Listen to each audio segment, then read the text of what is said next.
Welcome back, everyone. So in this video, we're going to introduce logarithms. So previously in Algebra 2, I know you guys worked with logarithms before, but I'm going to treat these as if you've never seen them before.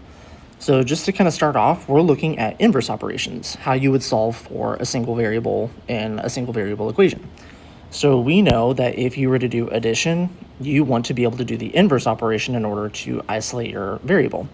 So if I have addition, I know my inverse operation here is going to be subtraction. Versus if I have multiplication, I'm going to divide both sides, so I would do division. Now, if I have something raised to a third power, then that means we're going to want to take a cube root of both sides. So more specifically, on this side, we're going to take a cube root. But really, if anything is just raised, let's do it this way. If anything is raised to the nth power, you would just take the nth root. So if it was to the fifth power, you take the fifth root. If it was to the eighth power, you take the eighth root, so on and so on. Now, the caveat here is, what if the variable I want to solve for is in the exponent instead of a base? So that's where logarithms are going to come in. So if I ever want to get rid of, or not really get rid of, if I want to move an unknown value, which in this case would be your variable, we're going to actually use logarithms. So this is where logarithms are going to come into play. So we're going to look at both exponential and logarithmic form because they're going to go hand in hand. Now, the reason they go hand in hand is actually because exponential functions and logarithmic functions are actually inverses of each other, hence why they're inverse operations of each other. So we're going to just kind of dive into exponential and logarithmic form. So you're going to have in exponential form your b value here, which would be your base. And then you're going to have your exponent, which in this case is going to be your x value. And then your y value is actually going to be what we call the argument.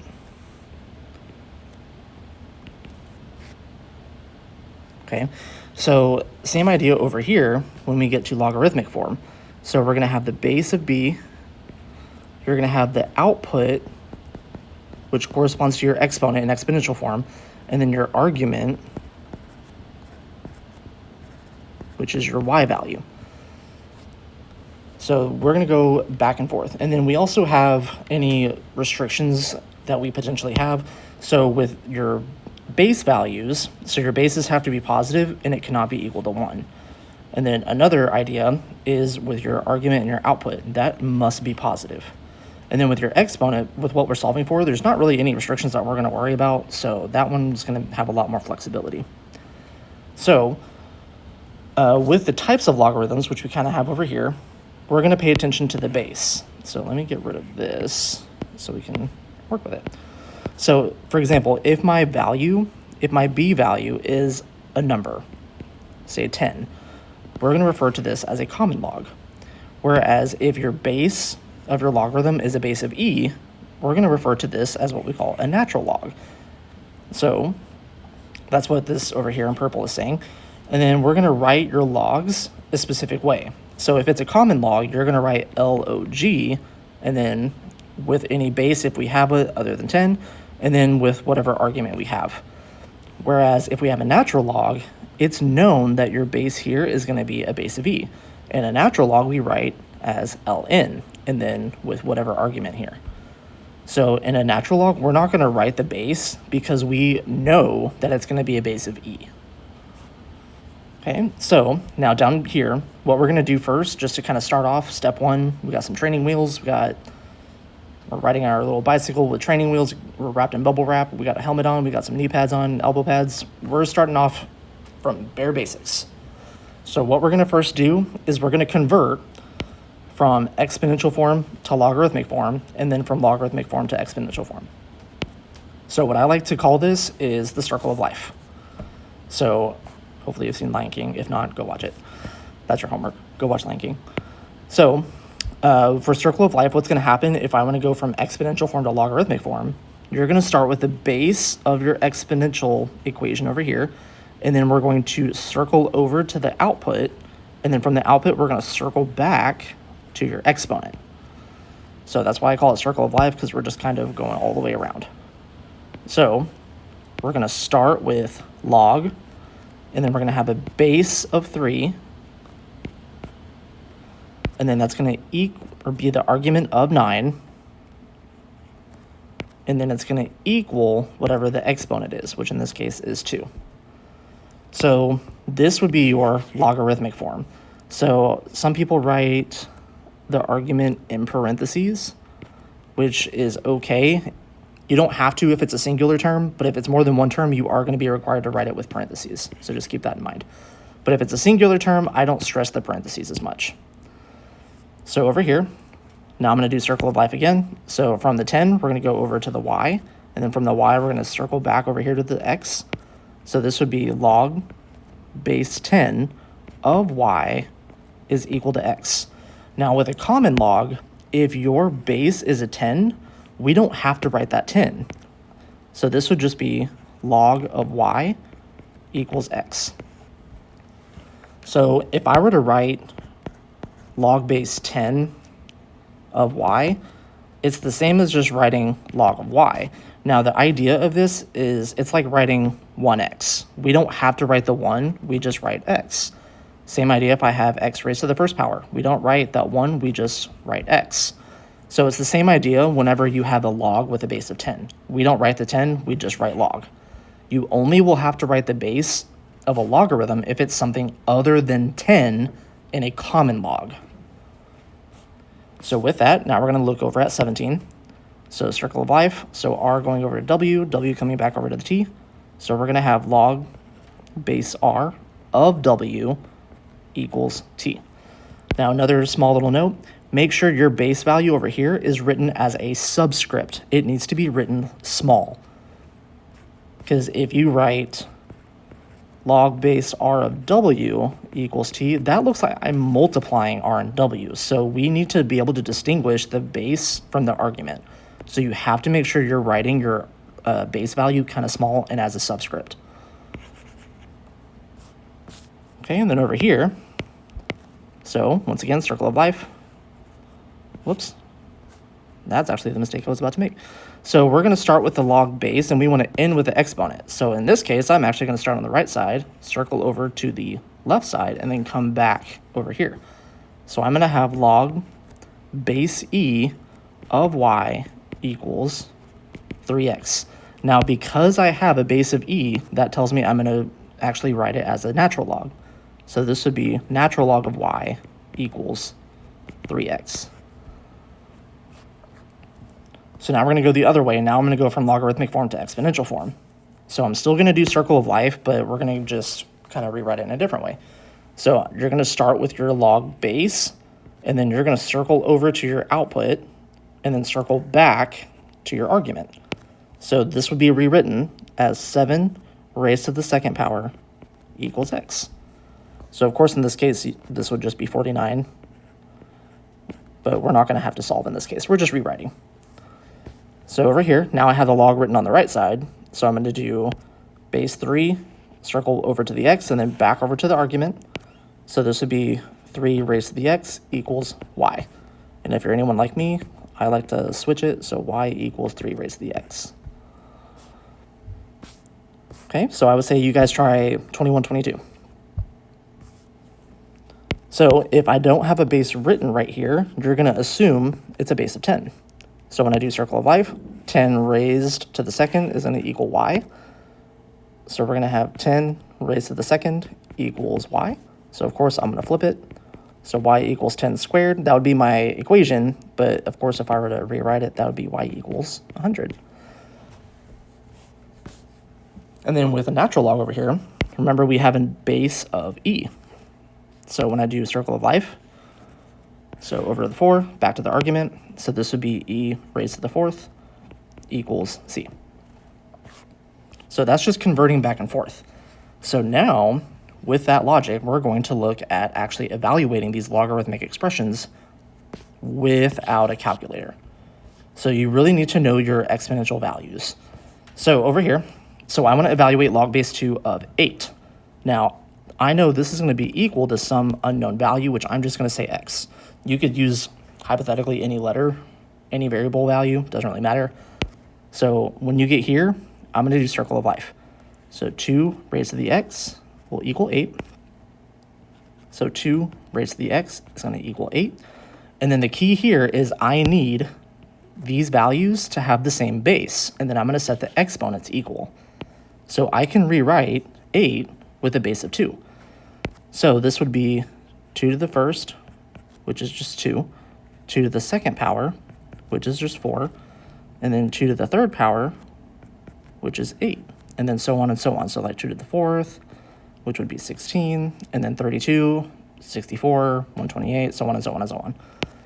So I'm going to rewrite it as 2 to the x equals 2 to the third power. And now that I have the same base, now I'm going to set the exponents equal. So when I set the exponents equal, that just means I have an x value of 3. So now 24, same idea. Set it equal to some unknown value x, and then I'm going to do circle of life. So 5 raised to the x is going to be equal to 25. So 5 raised to the x is equal to 25. So I can rewrite with a base of 5. So 5 to the x is equal to 5 squared. And then when you get here, set the exponents equal. So x is equal to 2. Okay, so I would say pause here and then try those last 6 on your own. But of course, I'm just going to keep going. Okay, so equal to x, circle of life. So 2 raised to the x is going to equal 32. So 2 raised to the 5th power is going to give me a 32. So 2 raised to the 5th power, which means my x value here is just 5. Then 26. So I don't have a base written, which means we're going to assume this is a base of 10. So that's going to be equal to an unknown value of x. So 10 raised to the x is going to be equal to 100. So I can rewrite using a base of 10. So that would be 10 squared, which means we're going to have x equals 2. Ta-da! So 27, now we're going to get into some more exponent rules. So I'm going to have 16 raised to the x is going to equal 4. So I can rewrite this using a base of 4, or technically a base of 2. So I'm going to have 4 raised to the 2x, and that's going to be 4 raised to the 1, or the first power, rather. So now that I have a base of 4, I'm going to set 2x equal to 1, which means I have an x value of 1/2. Okay, and then over here, once again, equal to x. So 3 raised to the x is going to equal 1. So I need 3 and 1 to be the same value. Now, in order to do that, I'm going to have this written as a value of 3 raised to a 0 power, because anything to a 0 power is going to give you 1. So in this case, my x value would be 0. Okay, and then once again, I don't have a base written, so I'm going to assume that's a base of 10. So 10 raised to the x is going to be equal to 10. Now, when there's no exponent written, you assume there's a 1 there. So what this means is my x value would just be equal to 1. And next but not least, nope, said that phrase wrong. Last but not least, English is hard. So this is going to be 6 raised to the x is equal to 1 over 36. Now, 36, I can rewrite it using a base of 6. So this would be 6 raised to the x equals 1 over 6 squared. Now, I want to bring this 6 squared up to the top. So I'm going to use negative exponents. So this would be 6 raised to the x equals 6 raised to a negative second power. And when I do that, now we have an x value of negative 2. So these are some good kind of intro problems. All right, now we're going to kind of reintroduce you to some of our log properties. So with your log properties, can I give you a second to write these down, kind of read through them, kind of somewhat remember them, or remember the PTSD. So fingers crossed, these should not be new. The only one that potentially could be new would be the change of base. I would say we're not going to do change of base too much, but it could pop up. So I also have this from a future lesson, if this is a better way of kind of looking at it. So we're going to be expanding and condensing as well. So if you don't remember those rules, that's okay, but we are going to reference them periodically. So looking at this part, So we're still going to solve for an unknown value. So I'm still going to do a circle of life. So 2 raised to the x, and then come back to the output. So 2 raised to the x equals 1 over root 2. So I'm going to rewrite the radical as an exponent. So this is going to be 2 raised to the x equals 1 over 2 raised to the 1/2 power. Once again, I'm going to use my exponent properties. I'm going to bring it to the numerator. So 2 raised to the x equals 2 raised to the negative 1 over 2, which means my exponent here is negative 1/2. So same idea over here. So no base is written, so we have a base of 10. And that's going to be equal to our unknown value of x. So 10 raised to the x is going to be equal to the 5th root of 100. So I want to rewrite this as 100 raised to the 1/5 power. And then I'm going to rewrite the 10, whoops, forgot my x. I'm going to rewrite the 100 here using a base of 10. So this would be 10 raised to the x equals 10 squared raised to the 1/5 power. So when I rewrite those exponents, so 10 raised to the x equals 10 raised to the 2/5, then I know my exponent value is going to be 2/5. Okay, and then number 33, it's the same idea, equal to x. I'm going to do circle of life. So 5 raised to the x is going to equal 0.2. So if you need a quick little recap, 5 raised to the x, it's in the tens place, so that'd be that number over 10 since it's in the tens place, which is going to be 5 to the x equals 1/5. And then bring that 5 up, so that'd be 5 raised to a negative 1, which means I'm going to have an x value of negative 1. So 34, so this is where your log properties are going to come into play. So whenever I'm adding these logarithms, that's going to be your product property. So if I'm adding them, I want to condense it and multiply those arguments. So over here, so I'm going to rewrite this as equal to x, but I can't do circle of life until it's condensed into a single logarithm. So I'm going to keep the base the same, but I want to multiply those arguments. So we're going to have log base 6 of 9 times 4, and that's going to equal x. So this is going to turn into log base 6 of 36 equals x. Now that it's condensed into a single log, now I can do a circle of life. So this would be 6 raised to the x equals 36, which I can rewrite it using a base of 2, or not, a base of 6 raised to the 2nd power. So that would be an x value of 2. Okay, then over here for 35, so your power property here, any of your, what's it called? Exponents, there we go, are going to become coefficients. So if it's a coefficient, I want to rewrite it as an exponent. So we're going to do power property.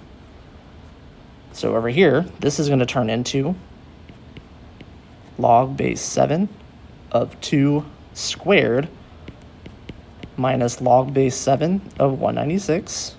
And of course, this is going to equal my unknown value of x, but I can't do circle of life yet because I need a single logarithm.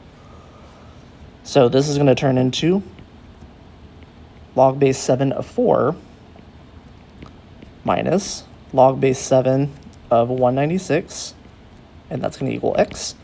And then when I subtract, that tells me I'm going to write it as division when I condense. So over here, this is going to turn into log, I can't write, log base 7 of 4 over 196 equal to x. That's a 4. So when I simplify the argument, that's going to turn into 1 over 49 equals x. Now I can do circle of life. So when I do circle of life, we're going to have 7 raised to the x equals 1 over 49. And then 7 raised to the x, I'm going to rewrite it as 1 over 7 squared. And then bring up that 7 squared. So now it's going to be 7 raised to a negative 2nd power, which means we're going to have an exponent of negative 2. So, ta-da! So here's your intro.